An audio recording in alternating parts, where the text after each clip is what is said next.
നമസ്കാരം, മലയാളി വാർത്തയിലേക്ക് സ്വാഗതം. ഗവർണറുടെ പ്രവർത്തന രീതികൾ ഏവരെയും ആകർഷിക്കുകയാണ്. അതായത് സംസ്ഥാനത്തെ ലഹരി വ്യാപനം തടയാൻ അരയും കെട്ടിയിറങ്ങിയിരിക്കുകയാണ് ഗവർണർ. സർവകലാശാല വൈസ് ചാൻസലറുമായി ചാൻസലറായ ഗവർണർ കൂടിക്കാഴ്ച നടത്തിയിരിക്കുകയാണ്.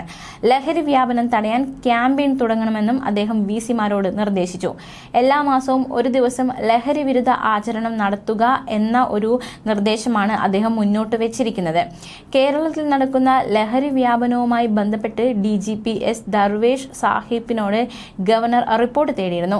നാട്ടിലെ ലഹരി വ്യാപനത്തിന്റെ നിലവിലെ സാഹചര്യം, എടുത്ത നടപടികൾ എന്നിവ വിശദീകരിക്കുക എന്ന ആവശ്യമാണ് മുന്നോട്ട് വച്ചിരിക്കുന്നത്. മാത്രമല്ല, ലഹരി തടയാനുള്ള ആക്ഷൻ പ്ലാൻ നൽകാനും നിർദ്ദേശം കൊടുത്തിട്ടുണ്ട്.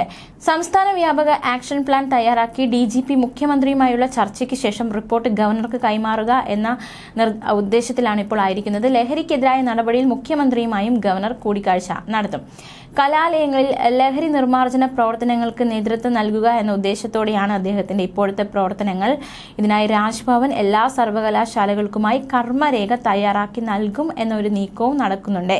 സംസ്ഥാനത്തെ എല്ലാ കലാലയങ്ങളിലും മാസത്തിൽ ഒരു ദിവസം ലഹരി നിർമ്മാർജ്ജന ബോധവൽക്കരണത്തിനും പ്രവർത്തനങ്ങൾക്ക് നീക്കിവെക്കുക എന്നൊരു നിർദ്ദേശമാണ് ഇപ്പോൾ ഗവർണർ നൽകിയിരിക്കുന്നത്. തീർച്ചയായിട്ടും അത് നടപ്പിലാക്കാവുന്ന നിർദ്ദേശം തന്നെയാണ്. പ്രത്യേകിച്ച് എന്തായാലും ഇന്നത്തെ സമൂഹത്തിൽ നമുക്കറിയാവുന്നതാണ്, ലഹരി ഉപയോഗം വളരെയധികം കൂടുന്നു. പ്രത്യേകിച്ച് യുവാക്കൾക്കിടയിൽ ലഹരി ഉപയോഗം കൂടുന്നു. ലഹരി ഉപയോഗം കൂടുന്നതിനൊപ്പം അക്രമവും അതുപോലെ തന്നെ അവരുടെ സ്വബോധം നഷ്ടപ്പെട്ടിട്ടുള്ള അവരുടെ ഓരോ ഈ ഒരു കുറ്റകൃത്യങ്ങൾ വർദ്ധിക്കുകയും ചെയ്യുന്ന സാഹചര്യമാണ് നിലവിലുള്ളത്. അപ്പോൾ ഈ ഒരു സാഹചര്യത്തിൽ തീർച്ചയായിട്ടും ചെയ്യാവുന്ന മാർഗങ്ങൾ എന്തൊക്കെയാണ്, അതൊക്കെ അവലംബിക്കുകയാണ് ഗവർണർ എന്നതും അദ്ദേഹത്തെ വ്യത്യസ്തനാക്കുകയാണ്. എന്തായാലും കേരളത്തെ ലഹരിമുക്ത സംസ്ഥാനമാക്കി മാറ്റാനുള്ള പ്രവർത്തനങ്ങളാണ് ഗവർണർ നിർദ്ദേശിച്ചിരിക്കുന്നത്. ലഹരി നിർമ്മാർജ്ജനത്തിനുള്ള കർമ്മ പരിപാടികൾ വൈസ് ചാൻസലർ ഡോക്ടർ മോഹനൻ കുന്നുമേലിന്റെ നേതൃത്വത്തിൽ ആരോഗ്യ സർവകലാശാല ഏകോപിപ്പിക്കും. കർമ്മ പദ്ധതിക്ക് ഞായറാഴ്ച അന്തിമ രൂപം നൽകും. കോളേജ് ഹോസ്റ്റലുകളിൽ നിരീക്ഷണം കൂട്ടുക എന്ന ഒരു നിർദ്ദേശവുമുണ്ട്. ഹോസ്റ്റൽ തീരുമാനങ്ങളിൽ രക്ഷിതാക്കളുടെ സാന്നിധ്യവും ഉറപ്പാക്കും. ലഹരി നിർമ്മാർജ്ജന യജ്ഞത്തിൽ രക്ഷിതാക്കളെയും പങ്കാളികളാക്കാനുള്ള സാധ്യതയും കൂടുതലാണ്. കലാലയങ്ങളിൽ കായിക പ്രവർത്തനങ്ങൾ ഊർജിതമാക്കും. ബോധവൽക്കരണത്തിന് കൂട്ടയോട്ടം പോലുള്ള പരിപാടികൾ സംഘടിപ്പിക്കും. സാമൂഹിക ആരോഗ്യ ബോധവൽക്കരണവും നടത്തും എന്നാണ് മനസ്സിലാക്കാൻ സാധിക്കുന്നത്. മാത്രമല്ല, കേരളത്തിൽ നടക്കുന്ന ലഹരി വ്യാപനവുമായി ബന്ധപ്പെട്ട് DGP ഷെയ്ഖ് ദർവേഷ് സാഹിബിനോട് ഗവർണർ റിപ്പോർട്ട് തേടിയിരുന്നു.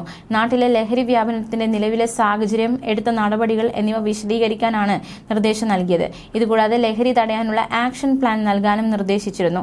സംസ്ഥാന വ്യാപക ആക്ഷൻ പ്ലാൻ തയ്യാറാക്കി DGP മുഖ്യമന്ത്രിയുമായുള്ള ചർച്ചയ്ക്ക് ശേഷം റിപ്പോർട്ട് ഗവർണർക്ക് കൈമാറും. ലഹരിക്കെതിരായ നടപടിയിൽ മുഖ്യമന്ത്രിയുമായി ഗവർണർ കൂടിക്കാഴ്ച നടത്തും. മാത്രമല്ല, മാസത്തിൽ ഒരു ദിവസം ലഹരിമുക്ത ദിനമായി ആചരിക്കണമെന്ന് ഗവർണർ നിർദ്ദേശിച്ചിട്ടുണ്ട്. അന്ന് വിപുലമായ ബോധവൽക്കരണ പരിപാടികൾ കൂടി സംഘടിപ്പിക്കണമെന്നും അദ്ദേഹം വ്യക്തമാക്കി. ഗവർണറും ഈ പരിപാടികളിൽ പങ്കെടുക്കുമെന്നാണ് അറിയിച്ചിരിക്കുന്നത്. ക്യാമ്പയിന് കേന്ദ്രത്തിന്റെയും സന്നദ്ധ സംഘടനകളുടെയും പണം നൽകും. പോലീസ്, എക്സൈസ് ഉദ്യോഗസ്ഥരുമായി സഹകരിക്കണം എന്നതടക്കമുള്ള നിർദ്ദേശങ്ങൾ മുന്നോട്ട് വെച്ചിട്ടുണ്ട്. ലഹരി ഉപയോഗിക്കുന്നവരെ കണ്ടെത്തി ചികിത്സ നൽകി പുനരധിവസിപ്പിക്കാനുള്ള നീക്കങ്ങൾ നടക്കുന്നുണ്ട്. മറ്റുള്ളവർ ലഹരി ഉപയോഗത്തിലേക്ക് വീഴാതെ നോക്കണം. ക്യാമ്പസുകളിൽ ലഹരി ഉപയോഗം പരിശോധിക്കാൻ സംവിധാനം ഉണ്ടാകണം. ഡ്രോൺ നിർമ്മിത ബുദ്ധി സംവിധാനങ്ങൾ ഉപയോഗപ്പെടുത്താവുന്നതാണ് എന്ന നിർദ്ദേശങ്ങളും മുന്നോട്ട് വെച്ചിട്ടുണ്ട്.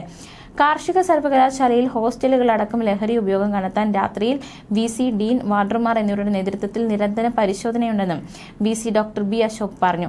ലഹരി ഉപയോഗം കണ്ടെത്തിയിട്ടില്ല. സമാന നടപടികൾ VCമാരുടെ നേതൃത്വത്തിൽ എല്ലായിടത്തും വേണമെന്നും ഗവർണർ നിർദ്ദേശം മുന്നോട്ട് വെച്ചിട്ടുണ്ട്. സ്കൂളിലടക്കം ബോധവൽക്കരണത്തിന് ആരോഗ്യ സർവകലാശാല നേതൃത്വം നൽകണം. നടപടികൾ ഏകോപിപ്പിക്കാൻ കേരള ആരോഗ്യ സർവകലാശാലകളുടെ VC ഡോക്ടർ മോഹനൻ കുന്നമ്മലിനെ ഗവർണർ നിയോഗിച്ചു. എന്തായാലും ഗവർണറുടെ പുതിയ പ്രവർത്തന രീതികളൊക്കെ വളരെയധികം ശ്രദ്ധേയമാവുകയാണ്. പ്രത്യേകിച്ച് യുവാക്കൾക്കിടയിൽ വലിയ രീതിയിലുള്ള ലഹരി ഉപയോഗം വർദ്ധിക്കുന്ന ഈ സാഹചര്യത്തിൽ എന്ത് തന്നിലൂടെ ചെയ്യാനാകും എന്ന വഴി ഗവർണർ ആരായുകയും മാത്രമല്ല അതിനനുസരിച്ചൊരു പ്രവർത്തനം നടത്തുകയും ഒക്കെ ചെയ്യുന്നു.